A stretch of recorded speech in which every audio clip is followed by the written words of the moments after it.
Okay. Okay. Okay. So I lived a life of rich and famous until he became a drug addict himself. Mm. So for the last, I'm 50, I Do, say for the oh, last hold on. 40 Do me a years. favor. Do me a favor.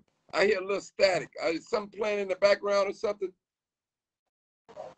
No, let me make sure. Hold on.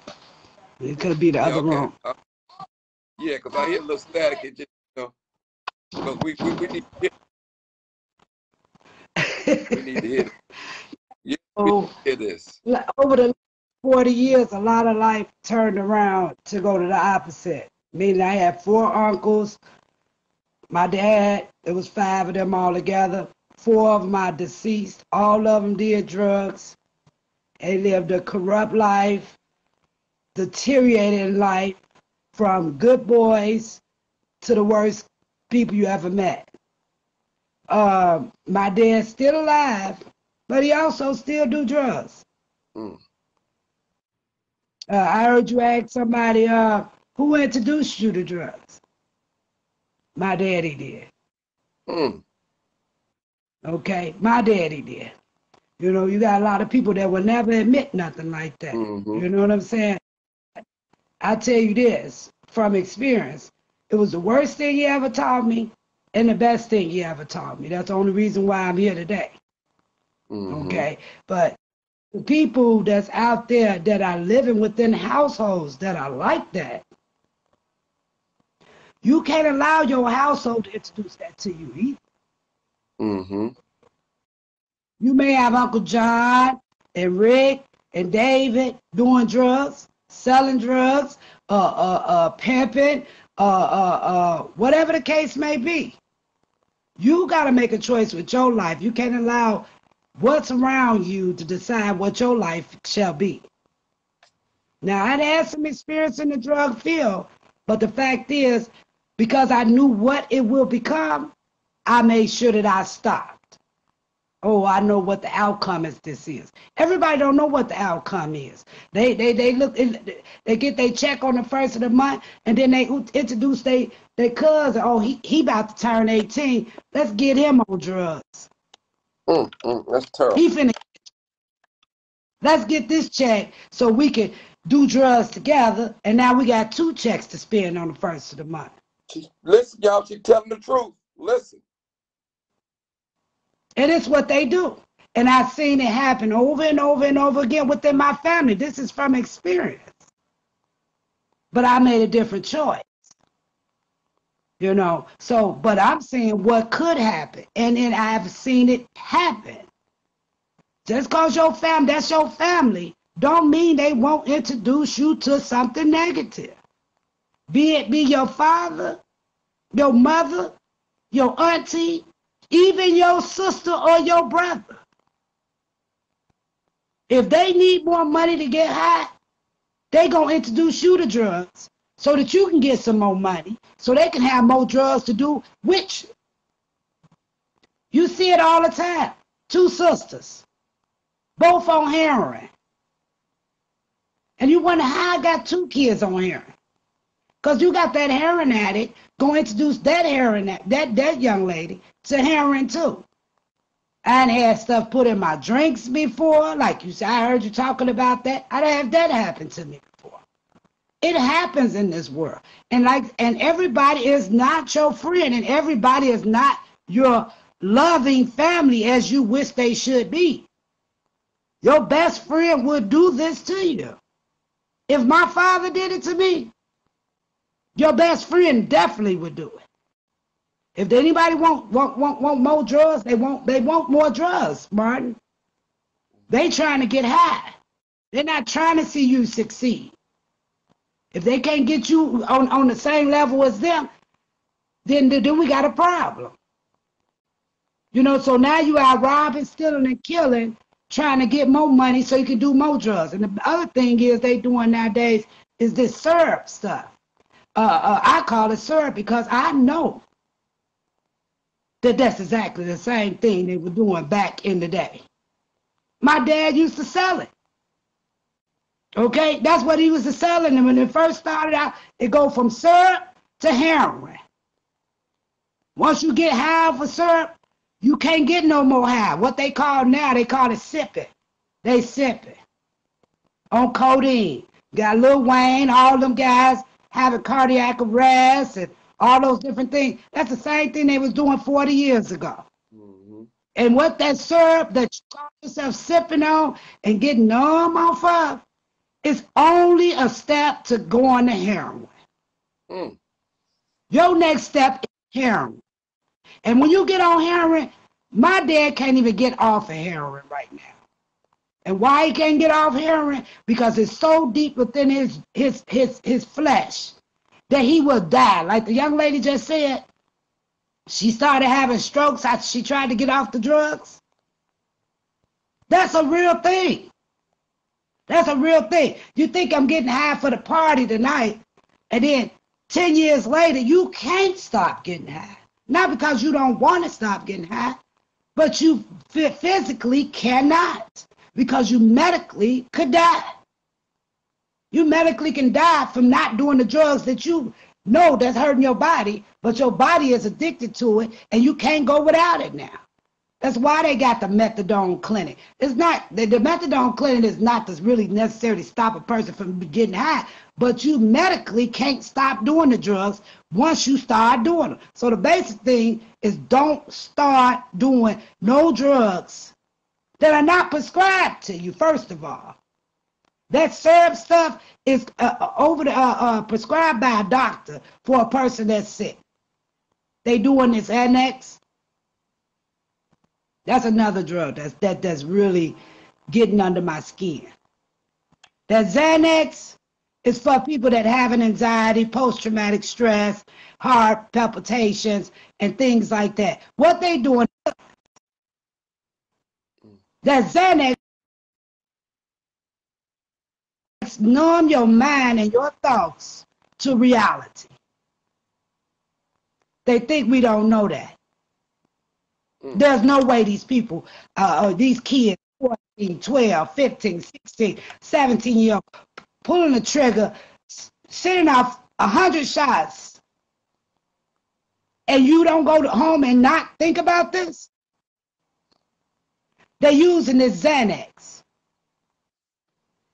Xanax and syrup mixed together will lead you to a delusional state of mind where you're not even within your body. You're not even within your mind, okay? So they got to stop doing that. They got to stop doing Xanax. And Xanax also you can't stop doing once you get so much in your body, it can kill you and cause a heart attack. They're not taking this stuff serious, Martin. This is a very serious thing when you start altering your mind and your thoughts. We got a young man that just killed himself and his 2 girlfriends, ex-wife and girlfriend, whatever the case may be. You altering your mind in a form where you don't know what effects that is actually taking on your body. You know, doing drugs is not where it's at, baby. If you got to be numb, then you know that it's something wrong. You need some assistance. You say offering help. My inbox is always open. I get a lot of people. I get a lot of kids. I get a lot of young adults, and I direct them in the proper way. They can't find jobs. They out here just running around with no direction. I had kids where their parents were just done with them. You know, they just done. And then you got a sister that just done. The school done. You know, father never was there. So everybody done with these kids. You know, but we expecting them to prosper. How? With no direction. No direction. A mother put their child out at 16 is just as bad as a father put you on drugs. Ooh, that's just as bad. That's just as bad. I don't care if the system give up on them. The parents cannot give up on their kids. It's too many kids walking the streets on these drugs. They need help. They need help. They need to have and know that it's not just today. You gotta, they 16. Most African American people live to 100.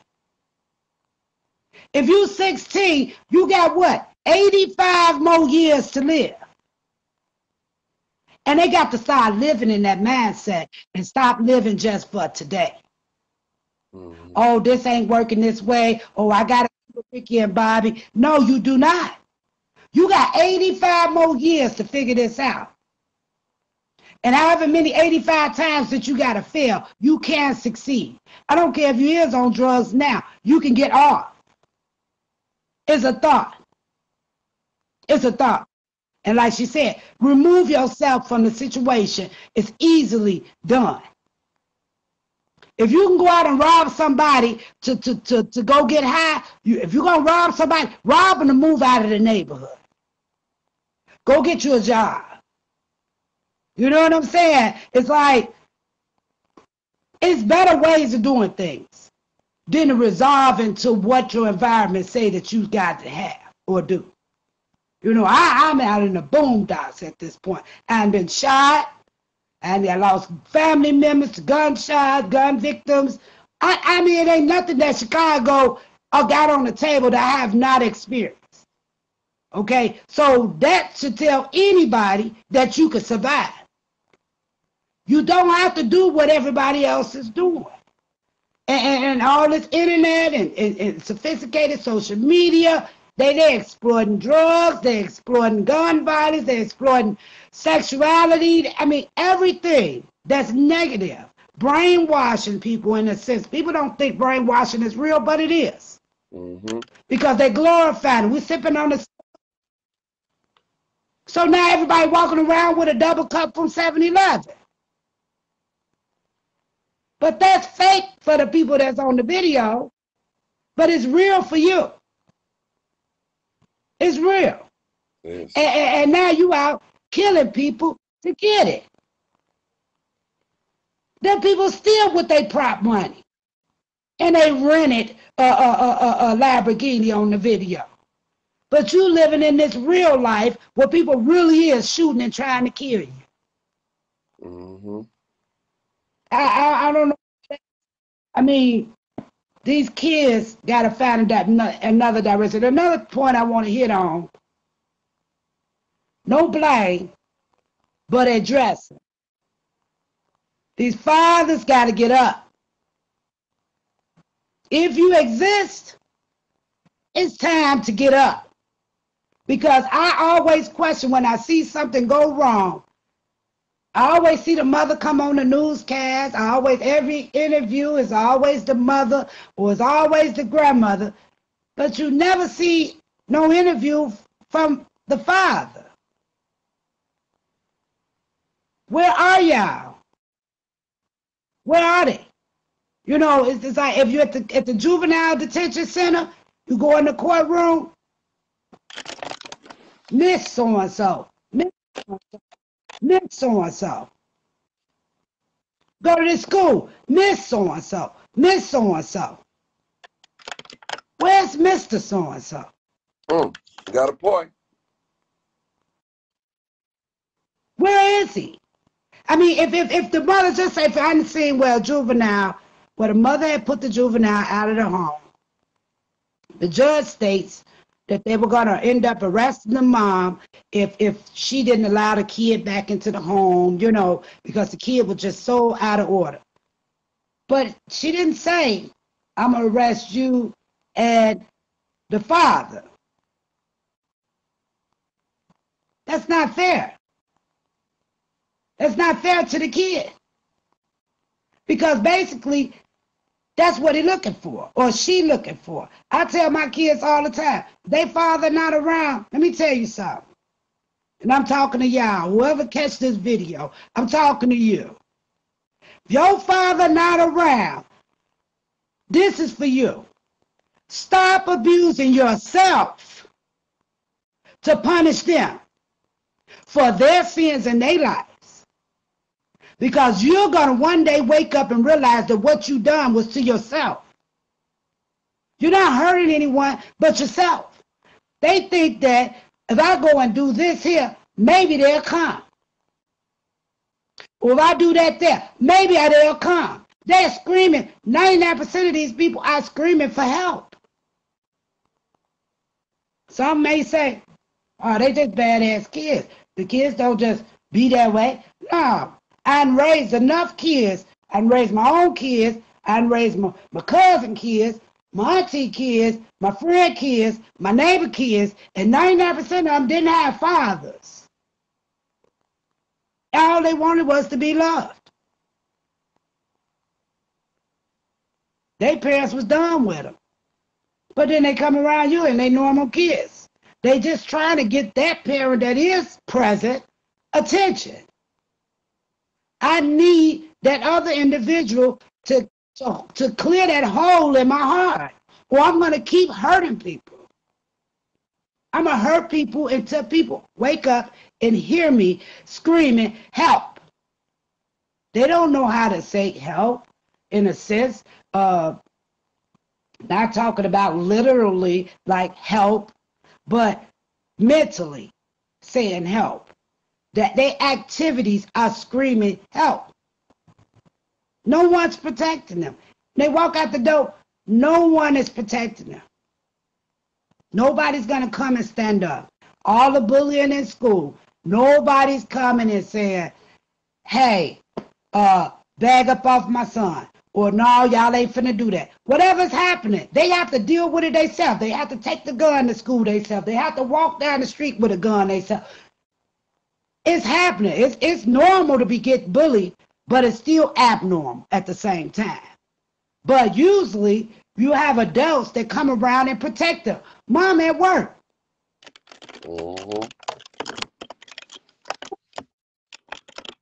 Mm-hmm. Sister, you let us have it.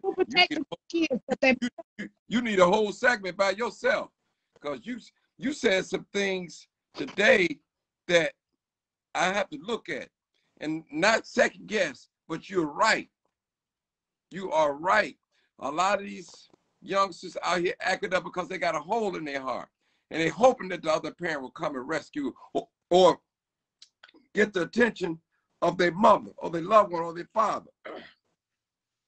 Sister, I ain't gonna hold you too long. Listen, I thank you so much for a wealth of information. This is wisdom talking. Yeah. This is wisdom talking. This is experience talking. Y'all pay attention. And that's why I'm opening up a platform for people, for anybody that want to talk and help us out. Because I don't have all the answers. People praise me all the time. You're doing a good job. Right. But it's not about me. It's about our young people. Our young people, sister. Our young people. Yes. That's what it's about.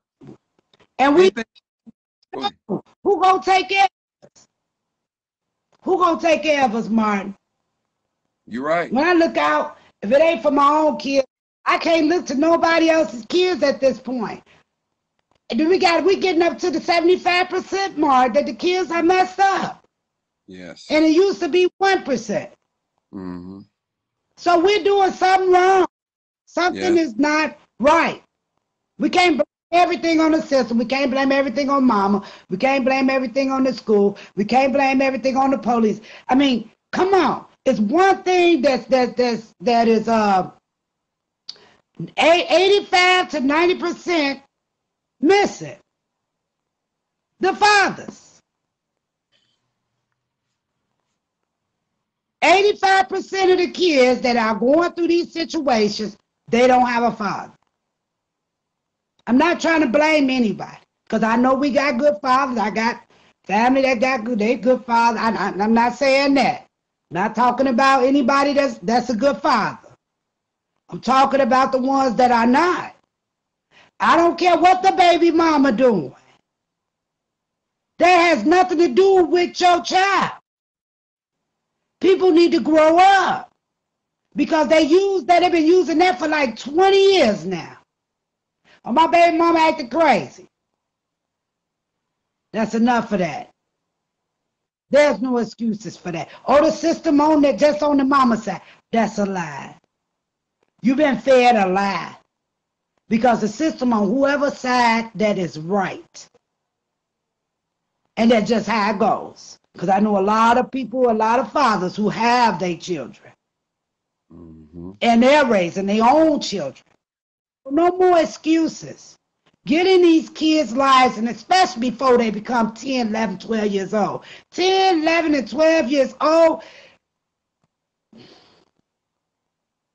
you took a chance of your child going the wrong way. That's a major time in a child's life. 10, 11, 12 years old. They're going to the 6th grade. They're starting to mature physically, mentally. They're starting to not have to go by what mama said. They're starting to have their own thoughts, and they're realizing you're not there. There's no more mama being able to make up excuses for you.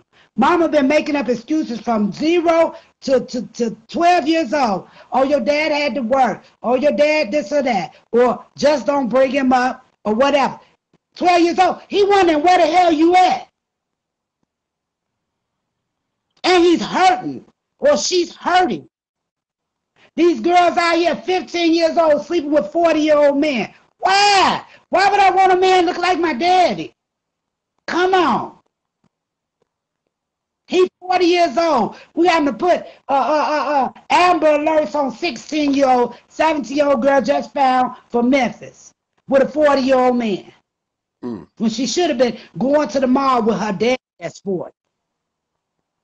You tell the truth. Speak that truth, sister.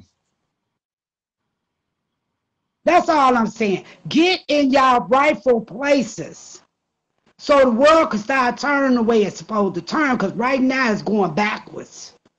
We are disintegrating, period.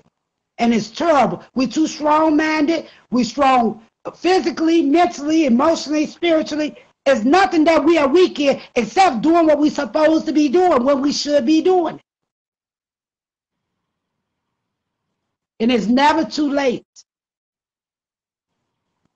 Sometimes we forget that it's never too late.